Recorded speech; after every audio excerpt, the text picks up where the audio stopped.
Kaya boss, at good morning, good morning. Pwede tayo ng bagong project dito sa Dalawad lang para sa Martires na Cavite, Lanaya project. Ito yung bago natin ng Block 50. Ito yung isang ginawa natin. Isang ginawa natin. Lahat natin yung camera. Ito na abol naman ito. Naka-solar lang naman yung camera natin, then load lang sa SIM card. Okay, check natin ito. Yun na yung project natin. And then nakakot na ng team, pati yung gamit, and then rin. Check natin nga boss.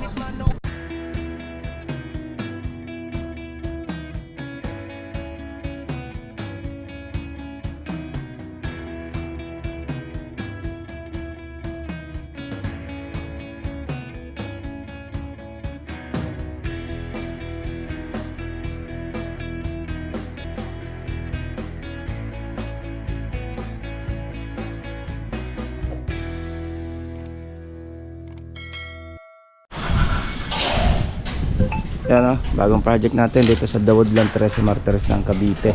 Dala natin si pick up, then kay Ryubi nagkarga ng scaffolding at mga metal paring. Ayan, gagamitin dyan.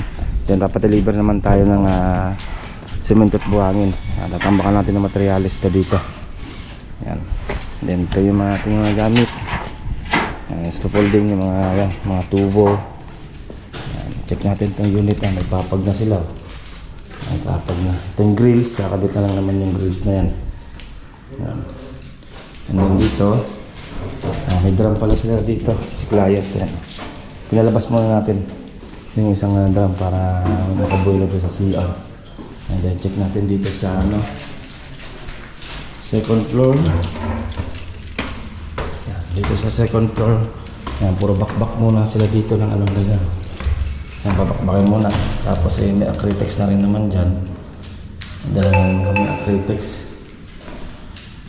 Yan, meron pala dito nga lamesa. Yan, lamesa at bangko sa client.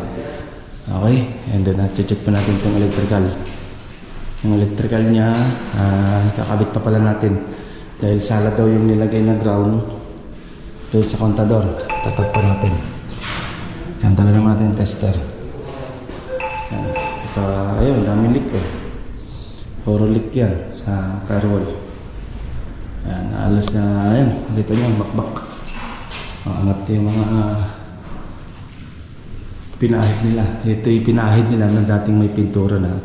Patatanggal na lang natin para hindi magka-problema pag nagpahid tayo ng ating masilya.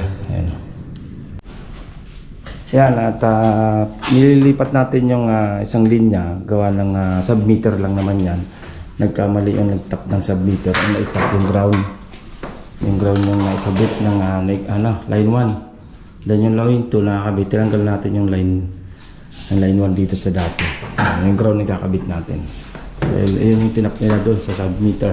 Wala pa kasi itong mga linya ng poste ng mga meral ko, wala pa. Yung submeter lang yung nandyan. Ayan check natin to. Itong Block 50. Dito na yung materialis natin.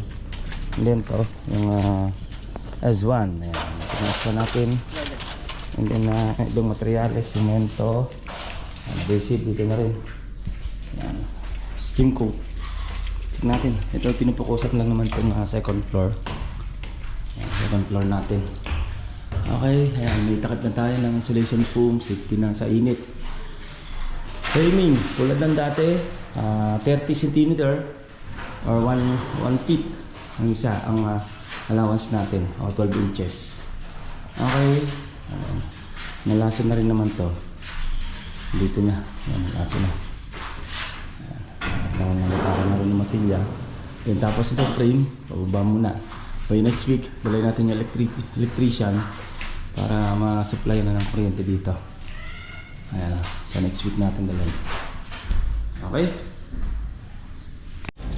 Yan boss, yan natin konting pasilip dito sa ating project ng Dalawad lang 13 Martires ng Cavite. And then ito yung ginawa natin last year. Hindi pa naman totaling tapos ito. Pero papakabit na natin yung ilaw. Hintayin lang natin yung electrician natin. May ilaw pa yan, tatlo na lang may kakabit yung ilaw niyan. And then yan natin konting pasilip. Ayan o, ating project. Ayan. By next week, samahan natin ng electrician para may kabit na matakpan yung sa second floor. Okay, ingat-ingat na boss. God bless you. Happy Valentine's. Happy Valentine's. Ito pong J Uragon Vlog, napakaganda po ng channel na ito, no? Tungkol po ito sa construction. Actual construction po ang channel na ito, no? Pag pinanood nyo po ito, panalo po kayo sa channel na ito. Napakaganda po ng mga video niya. Lalo na pong magaganda, no, yung mga iba't ibang design niya. Kakaiba po yung mga iba't ibang design niya sa mga kisame. Subukan nyo pong panoorin J Uragon Vlog na ito. Matutuwa po kayo pag pinanood nyo po yung mga video niya. Maraming salamat po.